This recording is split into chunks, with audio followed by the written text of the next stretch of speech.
Fazer o bem, praticar a solidariedade, trabalhar com a cabeça e o coração, compartilhar conhecimento, transformar sonhos em realidade. Uma realidade com mais saúde para todos. O Sírio-Libanês está presente em São Paulo, Brasília e em todo o Brasil, por meio da execução de projetos do Programa de Desenvolvimento Institucional do Sistema Único de Saúde. Em sua área de ensino e pesquisa, gera conhecimento e desenvolve profissionais de excelência por todo o país. Criado por um grupo de senhoras, mantém há quase 100 anos seu eterno compromisso de fazer mais pela vida. Essa é a Sociedade Beneficente de Senhoras, Hospital Sírio-Libanês.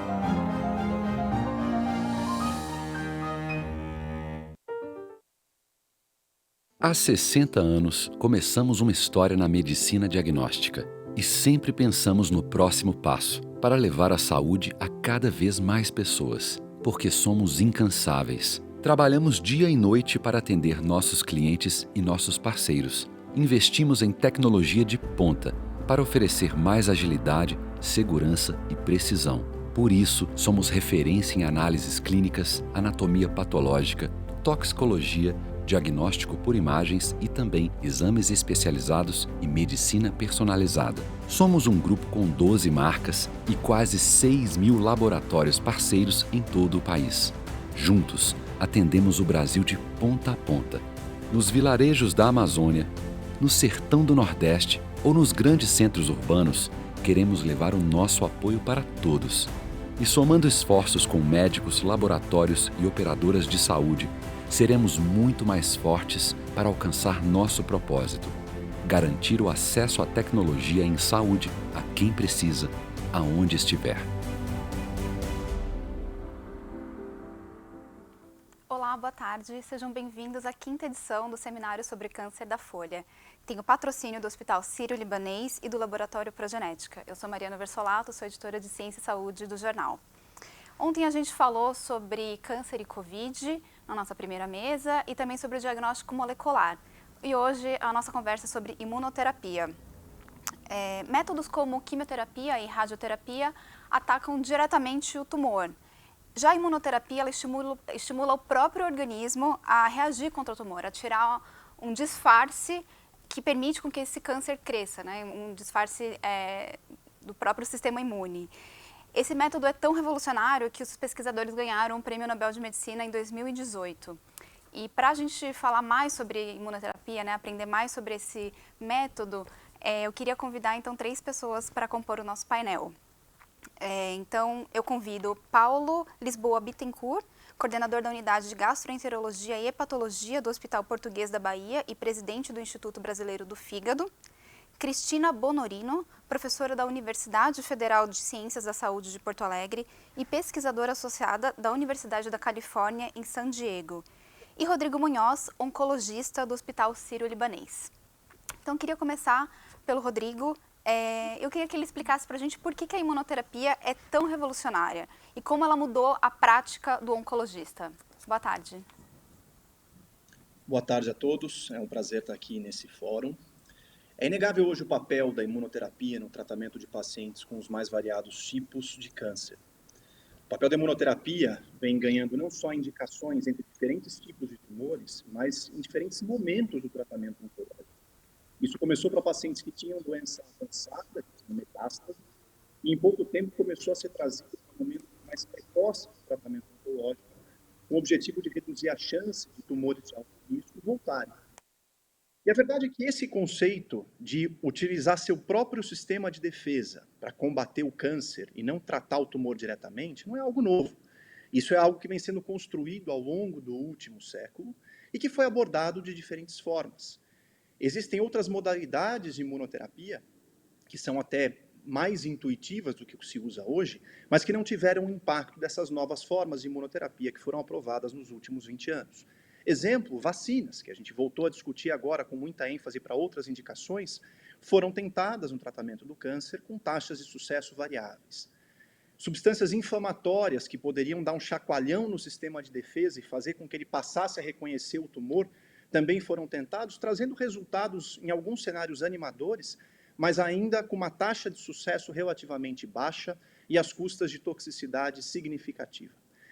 Mais recentemente, foram reconhecidas algumas moléculas, algumas estruturas capazes de regular a forma da interação que se dá entre uma célula de defesa e uma célula do tumor. E esses escudos que o tumor usa para se proteger do ataque pelas células imunes começaram a ser desconstruídos através de anticorpos artificiais que têm por alvo justamente essas moléculas. As pesquisas nesse campo, e que serviram de base para a incorporação dessa nova onda de imunoterapia, é que renderam o Prêmio Nobel em 2018 a James Allison e Tasuku Honjo, justamente por conta do impacto clínico que isso teve. Uma vez que o conceito é totalmente diferente daquele que se aplica à quimioterapia ou mesmo à terapia-alvo, e também trazendo aí um perfil de efeitos colaterais totalmente distinto daquilo que a gente costumava ver nas diferentes formas de tratamento oncológico. Isso trouxe uma realidade diferente para diferentes tipos de tumores sólidos. Isso começou, sobretudo, com melanoma, que é um tipo de tumor de pele, inicialmente em 2011, com uma molécula específica que se chamava ipilimumab, esse era o nome do remédio. E em pouco tempo, a partir de 2014, as indicações cresceram muito em número e também em possibilidades de combinação. Uma vez que, como eu disse, a imunoterapia não é um tratamento só, é uma gama de intervenções, uma gama de medicamentos que tem por objetivo, então, sensibilizar seu sistema de defesa e melhorar a resposta contra o câncer. E, naturalmente, se você tem diferentes modalidades, existe a possibilidade de você combiná-las para amplificar ainda mais os ganhos para os pacientes que sofrem de câncer, e é isso que a gente está observando nesses últimos anos. Uma questão essencial é como disponibilizar esse tipo de tecnologia para a população em larga escala, para a população brasileira como um todo, e acho que isso vai ser o foco da nossa discussão aqui hoje, tendo por experiência o recente parecer favorável de incorporação da imunoterapia para pacientes com melanoma no SUS. Do acesso à imunoterapia. Queria aproveitar e perguntar para a Cristina, complementando a resposta do Rodrigo, todo câncer é candidato, todo tipo de tumor é candidato a ser tratado com a imunoterapia, enfim, a princípio?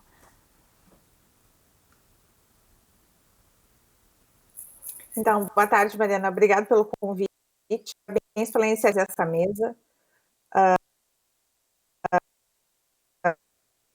Um dos reais da CIA é o fato de que é pan-oncológica, né? Uma vez que tu não está focando no tumor em si, né?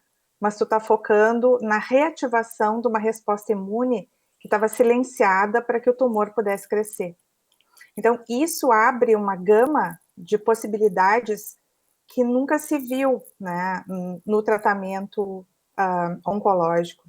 Então, dessa maneira, se tu puder mostrar, eu acho que os estudos clínicos até hoje, né, nos diferentes tipos de tumores, estão tentando identificar exatamente quais são aquelas moléculas-chave que são mais importantes para um tumor ou outro.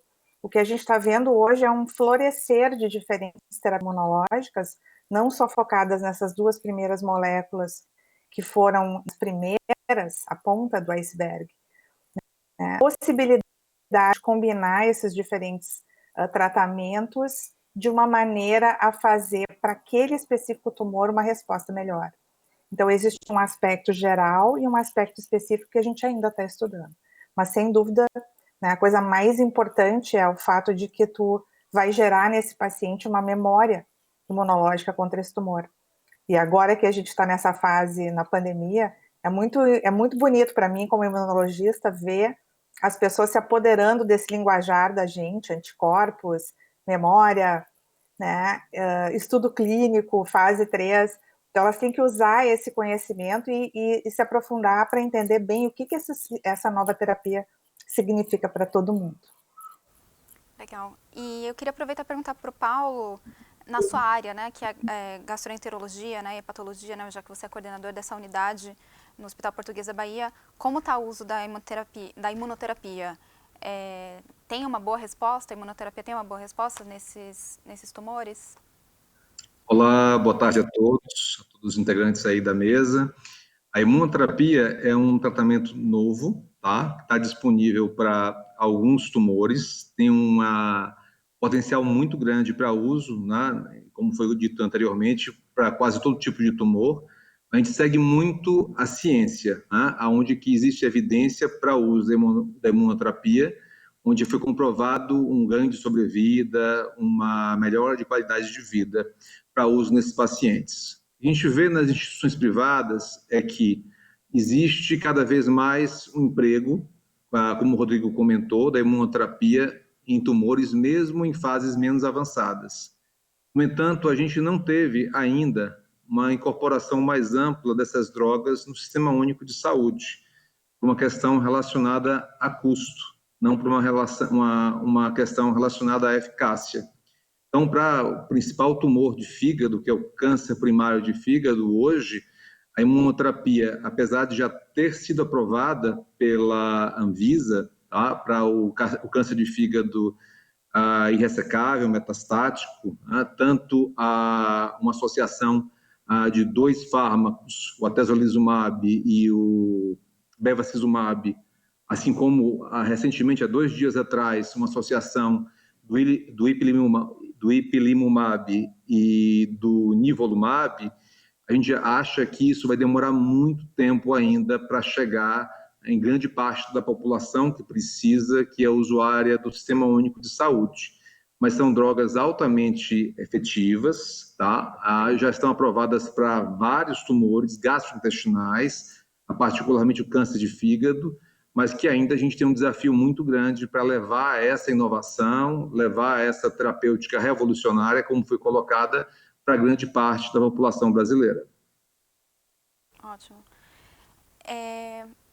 Nem todos os tipos de câncer respondem, né, à imunoterapia, né, apesar dela ter mudado bastante o tratamento nos últimos anos, como vocês mencionaram.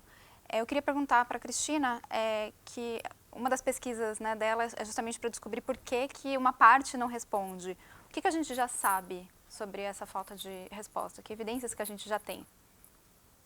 Então, isso é uma grande, eu diria hoje, a grande questão. A principal pergunta para quem trabalha com imunoterapia é entender esses mecanismos de resistência.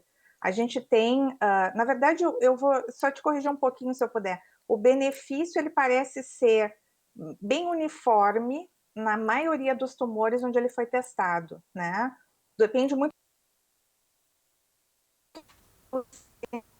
distante.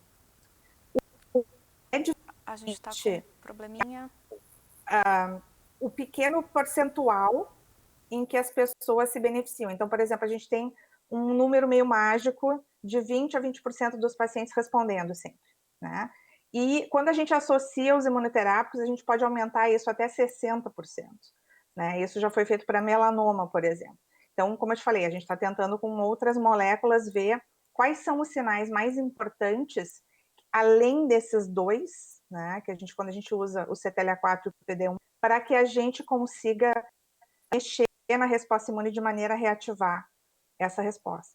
Então, existem descritos hoje, eu posso dizer assim, dezenas de mecanismos imunológicos que a gente já viu como que o tumor pode fazer, ou como que o sistema imune pode ser enganado, para, mesmo com essa terapia, ele dar a volta por cima e ela não funcionar, né? Então, isso depende de algumas diferenças, provavelmente genéticas dos pacientes, depende muito, a gente acredita, do tipo de tumor. Por exemplo, um tumor de fígado vai se comportar bem diferente de um tumor de pele, pelas características imunológicas desses dois que são quase que diametralmente opostas quando a gente estuda, né?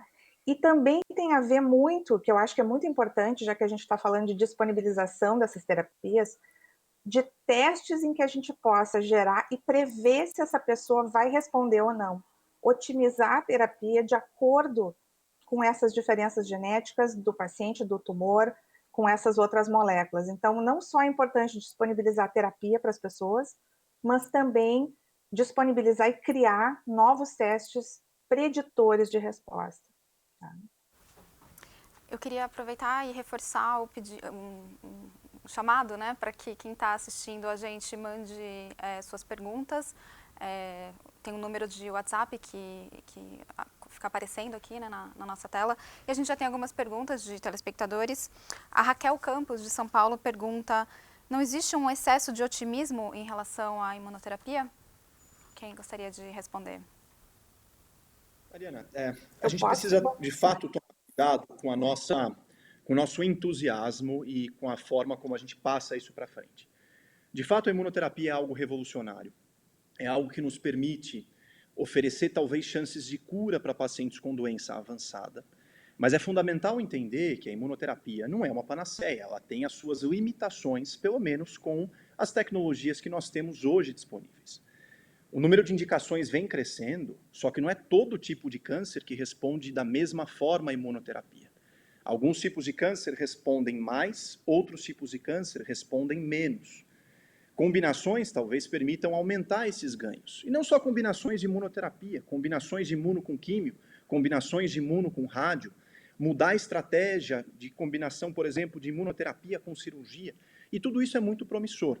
Mas é verdadeiro que existem limitações, que a imuno não funciona para todos, e entender por que um tumor responde mais e por que um tumor responde menos é fundamental.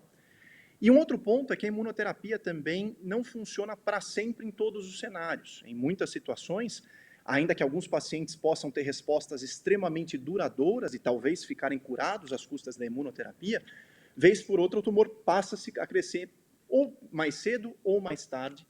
E essa compreensão dos mecanismos de resistência à imunoterapia é fundamental para que a gente consiga ampliar esses benefícios. Então, eu agradeço a pergunta, é de fato uma pergunta extremamente pertinente e importante. Existe um entusiasmo, sim, muito grande, e eu concordo que é fundamental que a gente module esse entusiasmo, porque os cânceres, em geral, ainda são entidades extremamente desafiadoras e a gente tem uma longa estrada pela frente para que a gente consiga amplificar os ganhos, seja com imunoterapia ou com outras estratégias de tratamento oncológico. E a gente tem outra pergunta também do Alexandre Sampaio, aproveitando, Rodrigo, que você citou, né, combinações de quimioterapia e radioterapia. Essa pergunta tem um pouco a ver com isso. No futuro, graças à imunoterapia, os pacientes oncológicos poderão dispensar a quimio e a radioterapia? Você acha que pode ser esse o caminho ou mais pelo que você tinha falado de combinações diferentes? Eu acho que vai depender. Esse é um cenário em maior ou menor grau possível. A imunoterapia vem substituindo Depois a Cristina. A imunoterapia vem substituindo algumas das indicações de outros tratamentos. Como exemplo, o melanoma. Em alguns cenários, a gente tinha poucas estratégias para prevenir a volta de um melanoma. A radioterapia era uma delas, com um impacto questionável aí na redução da chance de volta. A imunoterapia vem ganhando espaço nesse sentido. Então, é possível que muitos dos cenários onde a gente usasse quimioterapia, a gente tem uma substituição da recomendação pelo uso da imunoterapia. Mas isso não quer dizer que a imunoterapia vai substituir todas as indicações ou que a quimioterapia não deva ser utilizada. Nós temos alguns cenários de muito sucesso de quimioterapia. Exemplo, o tratamento dos tumores hematológicos, linfomas e leucemias que podem ser curadas com quimioterapia.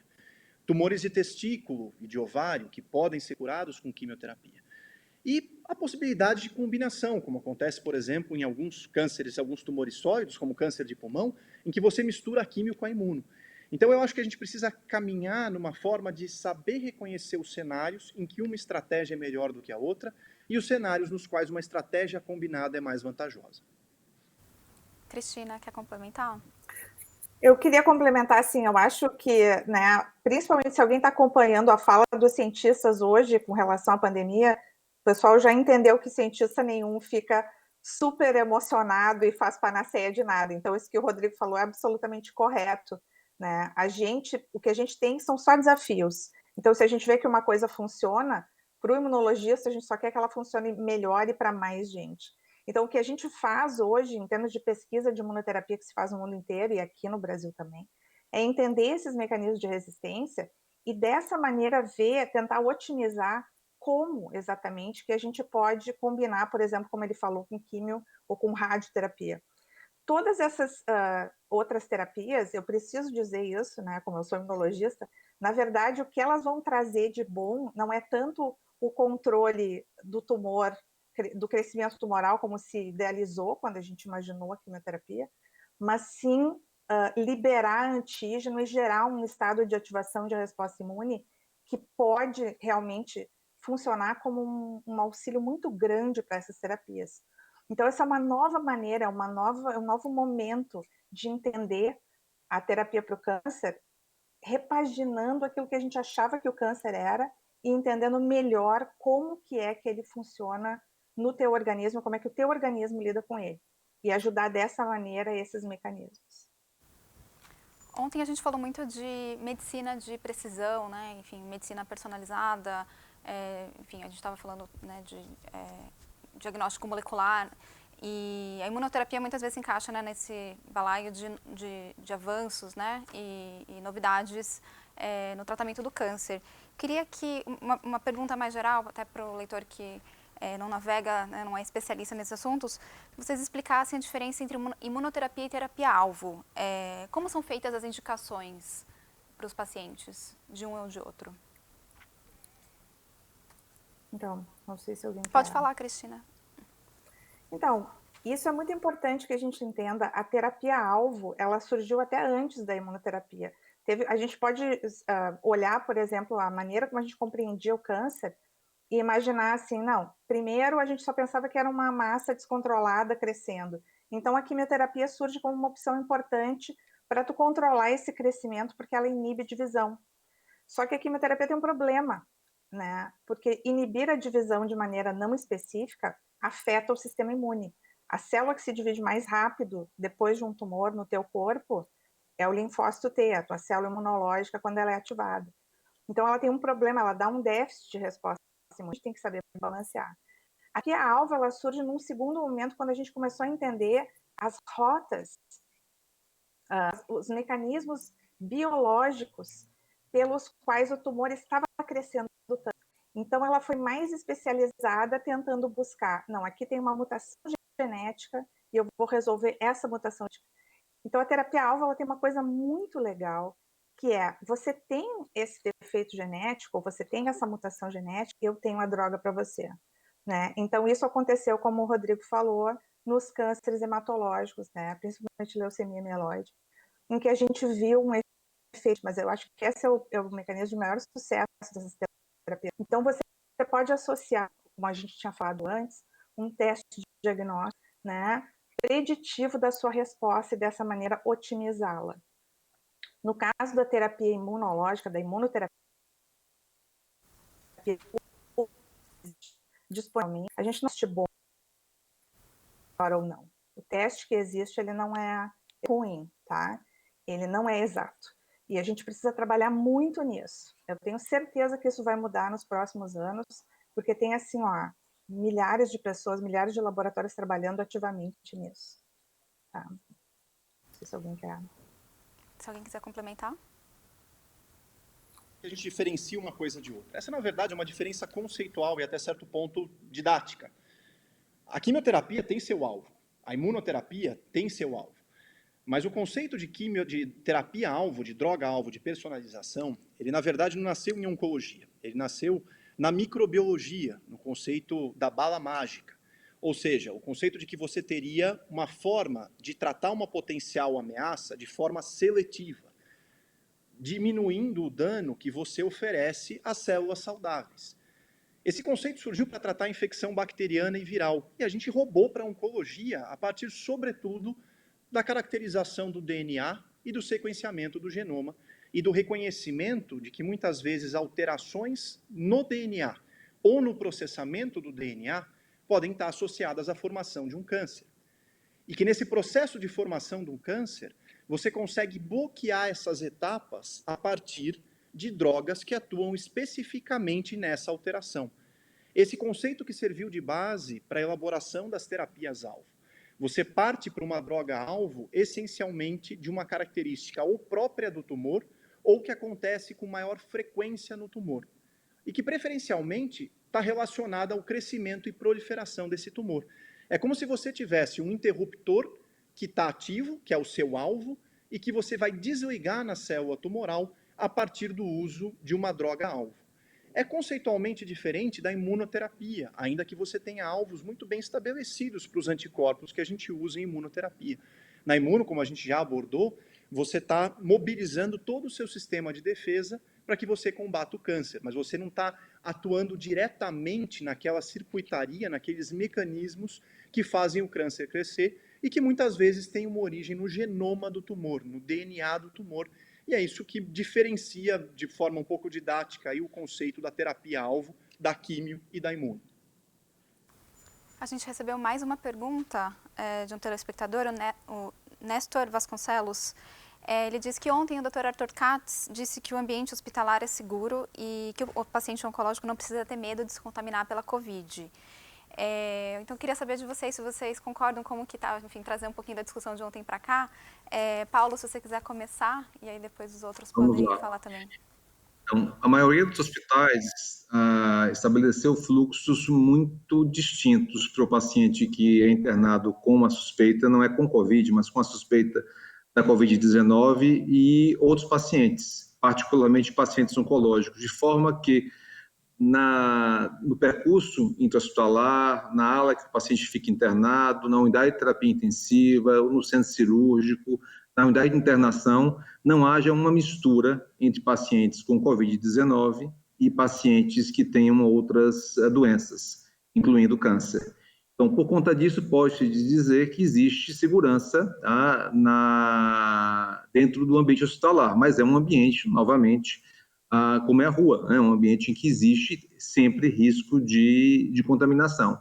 Mas existe essa segurança porque a grande parte, se não quase todas as instituições, estabeleceram fluxos próprios. Então, a suspeita de Covid geralmente não cruza em nenhum local na mesma instituição com fluxo de pacientes sem Covid-19 com outras doenças. Então, essa foi a maneira de se criar um ambiente hospitalar seguro para o paciente com câncer ou com qualquer outra doença, inclusive pacientes com cirrose, pacientes transplantados de fígado, que são imunossupressos, serem admitidos com segurança para tratar suas doenças. Porque o que a gente está vendo hoje em dia é que existe um boom muito grande de outras doenças que não vêm sendo diagnosticadas e não vêm sendo tratadas adequadamente por conta da pandemia. Vocês querem complementar e dizer como que a Covid mudou o fluxo no serviço de vocês? Esse é um ponto muito importante, porque como foi veiculado na chamada desse seminário de hoje, os dados recentes mostram que houve um decréscimo significativo no número de cirurgias oncológicas, de pessoas que se apresentaram para fazer seus exames de rastreamento. Tudo isso traduz que, em muitos cenários, a gente pode ter perdido a oportunidade de fazer o diagnóstico precoce de um câncer e, com isso, talvez afetar negativamente a chance de cura. A gente talvez tenha perdido um pouco dessa janela. Isso vale para outras doenças, vale para doenças cardiológicas, para doenças hepáticas, para doenças neurológicas. Então, é claro que a gente está enfrentando um inimigo de peso considerável, que é essa pandemia no momento atual, mas é fundamental lembrar que os outros inimigos e as outras ameaças continuam por aí e que a gente não pode negligenciar a necessidade do cuidado. Como foi pontuado, então, todos os hospitais, a maioria deles adotou fluxos que tentam separar os casos suspeitos ou confirmados dos pacientes com outras condições de saúde. Os hospitais e os serviços de saúde estabeleceram rotinas para minimizar a exposição ou risco de contágio. E a verdade é que, tomando como exemplo a experiência do sírio-libanês, a taxa de contágio intra-hospitalar é mínima. A maior parte dos pacientes que chega tem a aquisição, a infecção fora, mas a taxa de aquisição do vírus e infecção no ambiente hospitalar é muito baixa justamente por isso. As equipes são submetidas a protocolos de rastreamento de diferentes formas em diferentes serviços. As unidades de atendimento estão separadas. Então, essa é uma mensagem importante, aproveitando o momento, de passar, que sinais e sintomas e rotinas devem ser seguidos desde que se respeite essas normas de segurança e esses fluxos estabelecidos que buscam a segurança do paciente. A gente falou brevemente, né, sobre custo. Queria que a gente então entrasse um pouquinho mais em detalhes sobre isso. Ele é o grande entrave hoje para uma indicação maior da imunoterapia, sabendo obviamente das ressalvas que a gente já fez, né, de que ela não funciona para todos os tipos de câncer, enfim, que há limitações, mas vi uma pesquisa, né, que mostra que a maioria dos pacientes, né, faz o tratamento que a gente chama, né, de tradicional, né, com quimioterapia, radioterapia. Então, o custo é ainda o grande entrave. Eu não sei se os valores parecem não ter sido reduzidos tanto, né, em uma década, né, que a gente tem esses remédios aprovados. Quem gostaria de começar? Se quiser, eu posso começar. Pode falar. Não, até acho que isso é uma coisa muito importante. E eu acho que a coisa mais importante é que as pessoas entendam que o custo desses medicamentos hoje, eles não estão associados tanto à fabricação do medicamento, mas à propriedade intelectual. É isso hoje que agrega o valor para esses medicamentos, para que a gente não tenha eles disponíveis num valor baixo, né? O Brasil, inclusive, esse é um grande gargalo do Brasil tecnológico, né? E a gente fala isso, que as grandes potências hoje, ou as grandes empresas que são importantes no mundo inteiro, são empresas de tecnologia, né? E o Brasil tem apostado essa economia em coisas como commodities, né? A gente tem que sair desse impasse, né? Então é muito importante que a gente... Porque, assim, as tecnologias para produzir anticorpos monoclonais não são complicadas, né? O nosso laboratório está fazendo isso, a gente está montando um laboratório para isso, um laboratório de imunoterapia, se equipando para produzir monoclonais. A gente tem um grant da CAPES para fazer um monoclonal para a COVID, né? Eu propus para o Ministério da Saúde isso, num projeto que eu estou aguardando a resposta, que a gente pode fazer um anti-CTLA-4, a gente pode fazer um anti-PD-1 para o Brasil, e a propriedade intelectual vai ser do SUS, né? Então, o entrave principalmente é esse, né? Tu ter pessoas capacitadas para testar isso e depois para desenhar isso, executar o projeto, e depois tu ter o investimento, que são centenas de milhões de dólares, para testar em estudos clínicos, como a gente está vendo agora com as vacinas. Então, se a gente consegue sair da etapa pré-clínica, que também vai requerer investimento, para depois para a clínica, isso vai revolucionar o atendimento aos pacientes, né? Então, essa é a ideia da gente que faz pesquisa em universidade pública. A gente pode disponibilizar isso, a gente precisa de investimento. Paulo, você... Então, esse é o melhor caminho, tá? Investir em pesquisa, tá? E propriedade intelectual. Mas também há um outro caminho, que é a negociação. Nós temos um exemplo de alguns programas no Brasil que conseguiram negociar com a indústria uma redução de valor, assim, muito semelhante ao que se usa em países de terceiro mundo e meio subdesenvolvidos. Então, a história das hepatites, que hoje em dia é inteiramente custeada pelo SUS de tratamento, é um tratamento que começou com valor de $50 mil por tratamento, né, no mundo. Hoje em dia, o Brasil compra medicação para hepatite C, disponibiliza para toda a população com custo de $2 mil por tratamento, extremamente baixo quando comparado a outros países. Então, eu acredito que o caminho principal seja o caminho da produção científica nacional, incentivo para a gente ter propriedade intelectual, mas também há outros mecanismos, há outros meios de negociação para a gente tentar conseguir realmente um custo adequado para o cenário econômico nacional, para a gente conseguir incorporar essas novas drogas. Existem alguns cânceres, o hepatocarcinoma é um exemplo, que nem terapias-alvo estão disponíveis no SUS. A gente tem, na verdade, um atraso no tratamento de mais de 10 anos quando a gente compara com outros países. Então, eu acho que a gente tem realmente que buscar a negociação de preço, né, o gestor público, para a gente conseguir incorporar essas drogas aqui no nosso país.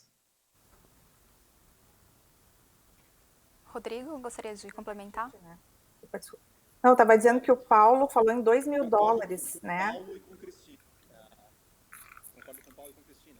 A gente vive num cenário em que não só o custo, mas a racionalização do custo, a racionalização do uso do dinheiro, eles permeiam as mais diferentes frentes da nossa sociedade. A gente tem restrições orçamentárias em tudo. A gente tem restrição orçamentária e necessidade, impacto de custo e racionalização de custo na saúde, na educação, na segurança pública e por aí vai. Isso, naturalmente, tem um impacto na nossa capacidade de incorporação, absorção e disponibilização desse tipo de tratamento para todos os pacientes. E tem diferentes facetas de você tentar tornar isso viável. Uma das formas é através da identificação de pacientes que têm a maior chance de se beneficiar, tirando aqueles pacientes que têm uma chance menor ou não têm chance de se beneficiar. Então, esse é um caminho através da ciência, da identificação de fatores que nos permitam separar quem responde e quem não responde, quem se beneficia e quem não se beneficia. Seria muito estratégico também no contexto, e a Cristina já fez alusão a isso, a ter um fomento à pesquisa e à indústria. Não é só pesquisa acadêmica, mas ter também um estímulo a indústrias, a campos privados que sejam capazes de replicar ou de construir aquilo que hoje é essencialmente feito por empresas e indústrias internacionais. A gente não tem uma empresa brasileira capaz de produzir e entregar em larga escala esse tipo de medicamento. E, naturalmente, seria de uma riqueza enorme e teria potencialmente um impacto muito significativo no custo se a gente conseguisse nacionalizar esses processos. E o Paulo fez alusão a um ponto fundamental, que é a capacidade de negociação de um país de dimensões continentais, com uma população superior a 200 milhões de habitantes, e que vem perdendo algumas posições, mas que ainda figura entre as 10 maiores economias do mundo. Então, pesar a mão na negociação, nesse momento de incorporação de tecnologias em larga escala, é também uma forma de conseguir reduzir esses custos e otimizar o nosso acesso.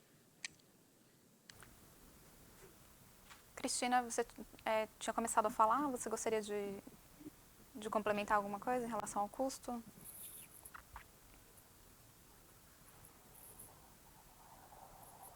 Acho que travou a Cristina. Eu queria aproveitar, Rodrigo, o gancho, já que você falou agora. A gente deu uma matéria... Acho que a Cristina agora voltou. Eu acho isso muito importante, né? Esse ponto de tu também trazer para as pessoas esse... Alô?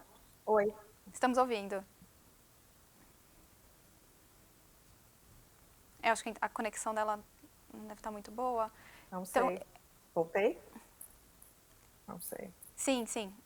Pode falar. Acho que travou. Não, eu queria complementar que o Paulo falou... acho que talvez seja ruim. Eu vou voltar para o Rodrigo e aí a gente volta depois para a Cristina.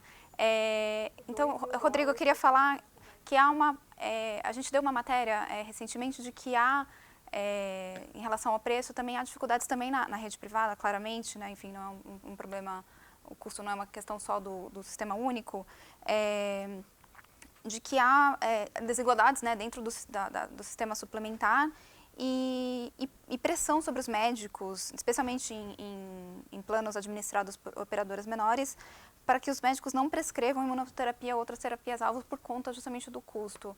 Queria que você falasse um pouquinho sobre esse cenário do alto custo na rede privada, né, como representante do Sírio. Eu concordo com essa frase, Mariana, de que o custo não é um problema do SUS. O custo é um problema para a sociedade. Em última instância, são os contribuintes como um todo que vão arcar com esse custo, seja através do SUS, pagando imposto, seja através de um financiamento adicional que a gente vê através da saúde suplementar. E mesmo para a saúde suplementar, esses custos elevados podem ter um impacto na viabilidade do negócio, na forma como um plano de saúde se mantém, como um seguro de saúde se mantém. Então, de fato, essa é uma preocupação universal, não é só restrita ao sistema único, mas se estende também ao sistema de saúde suplementar. Eu tenho o prazer, a honra e o privilégio de trabalhar num hospital que tem recursos abundantes e que o acesso é maior do que a gente vê em outros cenários. Mas essa não é a realidade no Brasil como um todo. Existem inúmeras situações em que há sim, uma limitação de disponibilização, mesmo através da saúde suplementar, justamente por conta desse fator, por conta, em última instância, do custo final, uma vez que as indicações vêm crescendo. Então, essa é uma discussão complexa que a gente deve buscar diferentes players para tentar achar uma solução. Representantes da sociedade, representantes de áreas de saúde, representantes da indústria farmacêutica, representantes do governo, representantes de áreas científicas e acadêmicas, para que todo mundo à mesa consiga achar soluções para um problema que é extremamente complexo e que vai ficar cada vez mais complexo. Porque, como eu disse, tem mais droga vindo, tem mais tecnologia sendo incorporada, tem mais indicação que vai fazer parte do nosso dia a dia, e naturalmente tudo isso vem com um custo crescente. Eu vou aproveitar e fazer só uma pausa na discussão da imunoterapia para responder uma pergunta que chegou de um telespectador. Lembrando vocês que vocês podem mandar perguntas pelo WhatsApp que aparece na tela. É uma pergunta especificamente para o Dr. Paulo. Qual o componente genético dos tumores gastrointestinais? Uma pessoa que perdeu o pai por câncer de fígado é um grupo de risco? Os fatores de risco principais para o câncer de fígado são fatores ambientais, são as infecções pelos vírus da hepatite B e C, é o consumo abusivo de álcool e a gordura no fígado que pode evoluir para cirrose hepática, que a gente chama de esteatose. Mas a história familiar também é um componente. Então, se o indivíduo ele tem uma história familiar positiva de câncer primário de fígado, a gente tem sempre que separar o câncer primário de fígado da metástase hepática, do câncer metastático, que é muito mais comum do que o câncer primário, existe um componente genético, sim, que a gente tem que levar em consideração, inclusive para tratamento de algumas condições de forma mais intempestiva, mas não é o principal. Obrigada, Dr. Paulo. Voltando à questão do custo, queria perguntar para vocês se uma esperança de barateamento está nos biosimilares. Acho que a gente não abordou tanto isso, né? Assim, seriam os genéricos das drogas biológicas. Já biosimilares de imunoterápicos, de quanto que a gente pode esperar uma redução, né, de valor? Porque imagino que, enfim, também são medicamentos também complexos, né? Apesar de uma versão, né, diferente. Eu vou aproveitar que a minha internet está funcionando, então eu vou falar isso rápido. A coisa mais interessante que eu acredito que possa atrair, inclusive uma pessoa que tem uma empresa e tem recursos para fabricar, no momento que tu tem um candidato a um imunoterápico, é o fato de que ele é um anticorpo. Por enquanto, a grande maioria, por alguns anos, bons anos, ele vai ser só um anticorpo. E um anticorpo, pela característica da molécula, ele não tem biosimilar. Cada anticorpo é uma droga nova.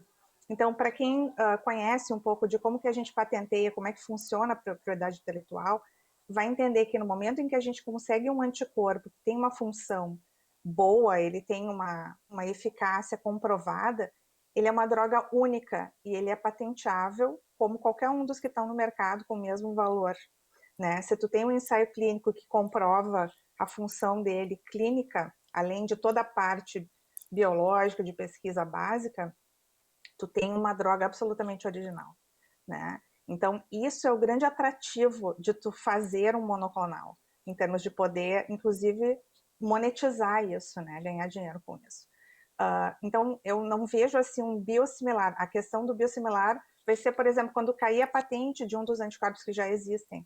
Mas, rapidamente, essas empresas, e está nos planos delas, né? No momento em que cair a patente de um monoclonal que vai ser vendido pelos outros um pouco mais barato, elas vão lançar uma molécula nova, melhorada por engenharia genética. Então, eles falam abertamente sobre isso. Então, realmente, o que a gente tem que fazer é se equipar tecnologicamente. Eu só queria finalizar aquele pensamento da questão do valor da negociação no SUS. Gente, isso é tão importante. O Paulo, acho que falou em $2.000 para tratar HCV, né, hepatite C. O valor que o paciente do SUS recebe, eu acho que é como R$2.000 atualmente para fazer. Me corrijam os médicos, por favor, os colegas clínicos. Então, assim, ele é muito baixo. Para a gente chegar pelo menos perto de um valor que fosse competitivo para a negociação, precisa haver uma política afirmativa dentro do governo de que diga, não, a gente vai priorizar o tratamento de câncer e chegar para as empresas e dizer, nós podemos contribuir significativamente, sim, e contribuir com o nosso contingente de pacientes e vocês podem baixar o preço. Tá? Então, seria só reforçar isso. Alguém quer complementar? Então, eu vou aproveitar e vou perguntar sobre, vou trazer nossa conversa para o momento, né, de pandemia, né? Imunoterapia e Covid, o remédio é seguro para quem possa desenvolver, né, câncer e Covid ao mesmo tempo? Ontem a gente falou um pouquinho também sobre esses casos, né, se são pessoas, né, de maior risco, justamente por conta do sistema imune mais deprimido. A imunoterapia seria entrave, né? Ela pode, de alguma forma, exacerbar a infecção ou, pelo contrário, justamente por estimular o sistema imune, ela pode ser uma aliada? A gente está num momento de tanta incerteza e tanta coisa nova acontecendo, que eu acho que quem der uma resposta muito taxativa para uma pergunta complexa como essa tem uma chance enorme de errar. A verdade é que a gente ainda não sabe formalmente, aparentemente, se existe um risco maior para a imunoterapia em quem adquire Covid. Esse risco é pequeno. Porque existem diversos fatores que contribuem para a evolução do Covid num paciente oncológico. As outras condições de saúde, exemplo, as que também são fatores de risco para o Covid no paciente não oncológico e não recebendo imunoterapia, obesidade, hipertensão, diabetes, doença pulmonar. Em muitos cenários, esses são todos fatores que também estão presentes no paciente oncológico. Exemplo, câncer de pulmão. A gente usa muito imunoterapia no câncer de pulmão. Alguns estudos iniciais mostravam uma evolução desfavorável do Covid em quem recebia imunoterapia para câncer de pulmão. Mas aí, num refinamento, se viu que, na verdade, boa parte desse risco não era da imunoterapia em si, era dos outros fatores que também contribuíam para o risco de câncer de pulmão e que tinham um papel na evolução desfavorável do Covid. No caso do câncer de pulmão, principalmente a história de tabagismo, consumo de cigarro, e a doença pulmonar causada pelo tabagismo, que também era um fator de risco, cigarro, para o desenvolvimento do câncer de pulmão. Então você tinha o compartilhamento de um fator que piorava a evolução do Covid, mas que também estava associado ao desenvolvimento do câncer. Alguns estudos mais recentes, em grupos maiores e com outros tipos de tumores, não confirmaram esse risco aumentado da imunoterapia. Mas por que essa é uma preocupação? Em teoria, você poderia ter uma faca de dois gumes. Você poderia ter a imunoterapia atuando a seu favor e ajudando a diminuir a gravidade do Covid, e isso parece mais remoto, isso não tem nenhum estudo muito claro confirmando isso, mas era uma hipótese inicial. Só que, em compensação, a gente sabe que muito do dano do Covid vem da resposta inflamatória do organismo. E se você tem essa resposta inflamatória do organismo, que machuca os órgãos, num paciente que já está com o sistema de defesa ativado pela imunoterapia, a evolução e o desfecho poderia ser mais grave. Então, nós tínhamos esses dois extremos que propunham uma evolução favorável e melhor às custas da imuno, o outro propondo uma evolução pior às custas da imuno. E parece que os dados mostram até o momento que a gente não está nem no extremo nem no outro. Então, em linhas gerais, parece ser seguro o uso da imunoterapia nesse momento, uma vez que a nossa ameaça, que é o câncer, tem um risco de progressão e de trazer um desfecho desfavorável, de progredir com metástase, progredir eventualmente com a morte do paciente, muito maior, naturalmente, do que o Covid, que é conveniente lembrar que tem um curso grave em alguns pacientes, mas que na maior parte dos pacientes não tem um curso tão grave, e a gente precisa naturalmente pesar os riscos para o momento da tomada de decisão clínica. Mas, de novo, esse é um conhecimento que vem sendo construído, e a grande vantagem, se a gente pode interpretar assim desse momento, é que nós temos uma capacidade de processamento de registro de dados que não se tinha, por exemplo, no momento da gripe espanhola.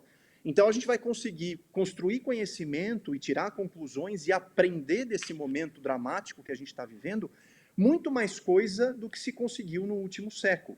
Então, a gente precisa extrair o que é de positivo desse momento e muito disso vem de toda a estruturação de rede de conhecimento de dados, da nossa capacidade de registro e da nossa capacidade de interpretação e análise desses dados. Então, talvez a gente precise de mais tempo para refinar essa resposta e entender de uma vez por todas qual que é o impacto da imunoterapia no paciente que adquire o Covid ou o impacto no Covid do paciente que está recebendo imunoterapia.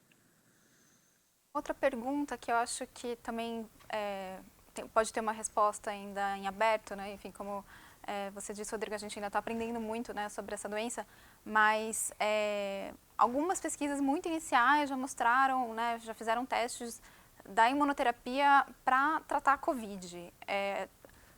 Tem alguma perspectiva positiva nisso? O que a gente já tem de evidência em relação a isso? Cristina? Dá para responder essa pergunta complementando o que o Rodrigo falou. Eu já tinha mencionado antes, né, que dependendo do tecido, do órgão onde o tumor está, por exemplo, a imunoterapia vai funcionar um pouquinho diferente, né? E uma coisa muito interessante, que eu não sei se todo mundo sabe, é que o PD-1 e o PDL-1, que é essa terapia que a gente usa hoje para câncer, eles foram descobertos em infecções virais. E o sonho do Ronjo, que ganhou para fazer esse medicamento que bloqueia o PD-1, era usar ele para desbloquear, né, para terapias antivirais. E depois ele viu que funcionava muito bem para câncer, né? Todo mundo viu. Então, o que acontece na infecção viral, seja Covid, sejam outras, é semelhante ao que acontece com câncer. Depende de onde é a infecção e depende dos mecanismos que vão levar a uma resposta mais exacerbada ou outra.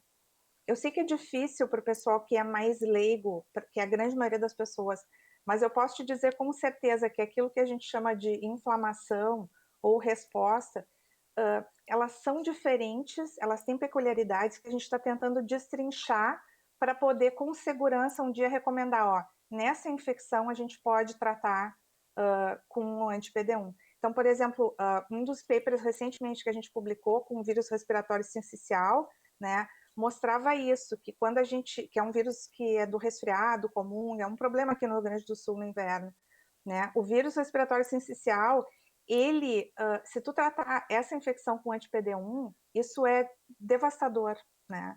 Mas o PD-1 é importante para o vírus fazer o dano dele. Então, o que a gente tem que fazer? A gente tem que tratar de um outro jeito em que a gente diminua o PD-1, mas não mexa exatamente na molécula, que foi o que a gente propôs no trabalho.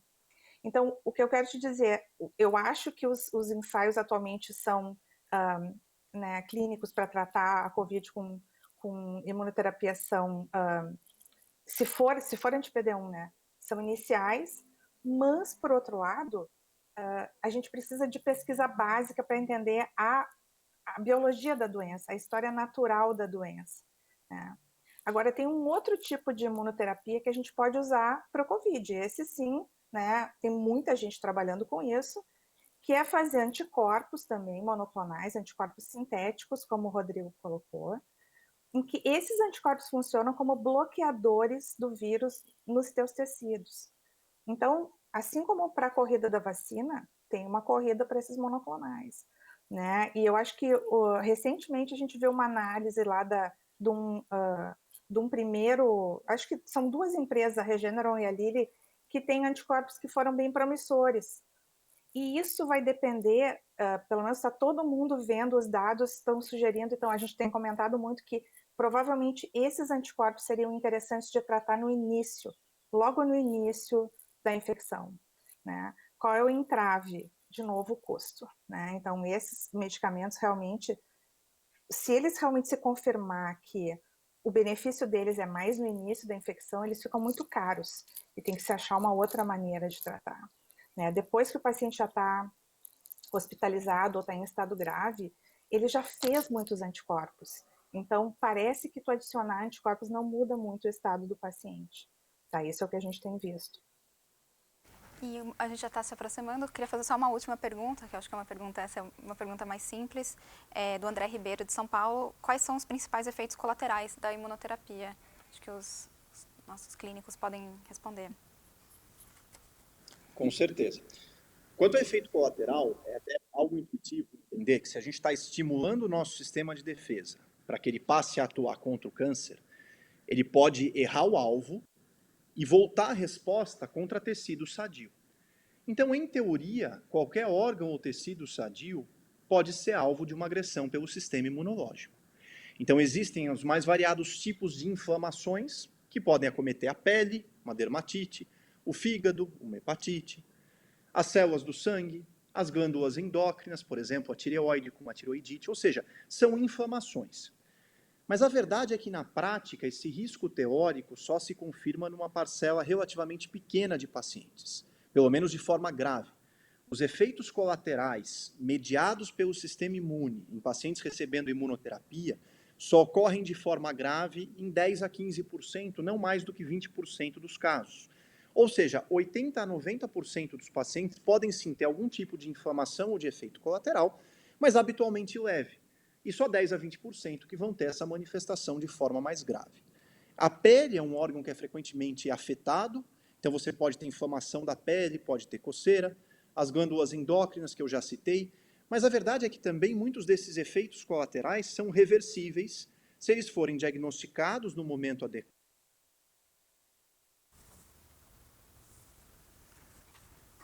Acho que a gente perdeu o Rodrigo. Eu então queria aproveitar e pedir para a gente começar a fazer nossas considerações finais. Paulo, por favor.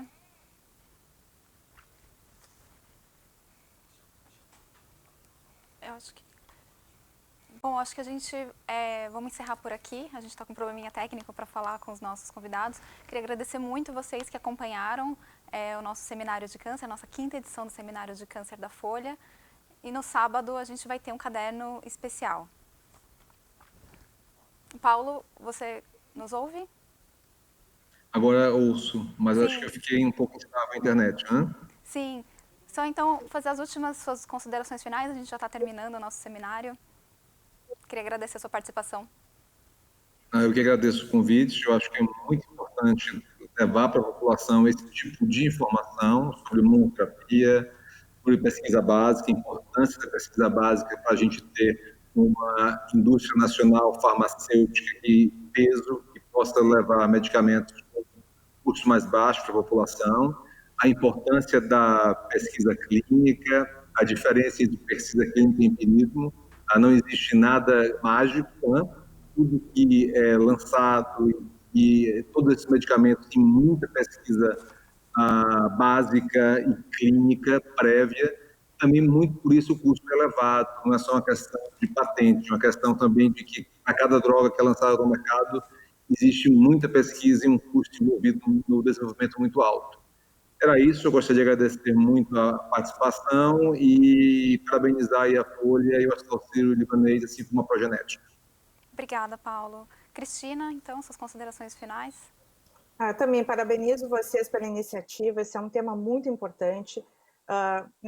Entusiasmos à parte, esse é um momento chave na terapia do câncer, é uma revolução sem precedente, né? E a gente está se encaminhando para uma nova fronteira em que a gente vai conseguir dar um salto de qualidade de entender essas terapias, né? Por toda a pesquisa que está sendo realizada nesse momento. Então, eu acho que o importante para as pessoas não é tanto, né, fazer a festa de que tem uma terapia nova, que não tem efeitos colaterais diferentes e tal, mas é a importância de tu entender que ela existe e a importância de vocês colocarem em todas as oportunidades que vocês tiverem, né, essas perguntas e junto às pessoas que podem tomar decisões de trazer essa terapia, né, seja plano de saúde, seja governo, seja legislador, para junto da população, porque ela é o que de melhor existe hoje para a população. Obrigada, Cristina. E Rodrigo, então, para finalizar? Antes de mais nada, obrigado pelo honroso convite para participar desse seminário. Foi um prazer e um tema muito importante. A gente vive, de fato, um momento de transição e revolução e as expectativas são cada vez maiores, mas, sobretudo na conjuntura atual, isso não se aplica só ao tratamento oncológico, a verdade é que não tem uma solução mágica, não tem um atalho e não tem um caminho fácil. A gente precisa caminhar através da ciência, a gente precisa caminhar através de estudos bem conduzidos, e isso envolve mão de obra capacitada, isso envolve investimento em capacitação, isso envolve investimento em educação, envolve investimento em pesquisa e a estruturação também de um mercado não só público, mas também privado, capaz de conduzir a nossa sociedade para um amanhã melhor e que a gente consiga disponibilizar essas tecnologias, primeiro, para mais gente, segundo, de forma mais econômica, barata e racional. Então, tenham dúvidas quanto à existência de atalhos e quanto às soluções mágicas, porque isso não costuma ser o que acontece na ciência. Queria agradecer muito a participação de todos, os nossos especialistas e a vocês que acompanharam os nossos 2 dias de seminário de câncer. E no sábado a gente vai ter um caderno especial na Folha, então acompanhem as reportagens e a cobertura desse seminário. Muito obrigada.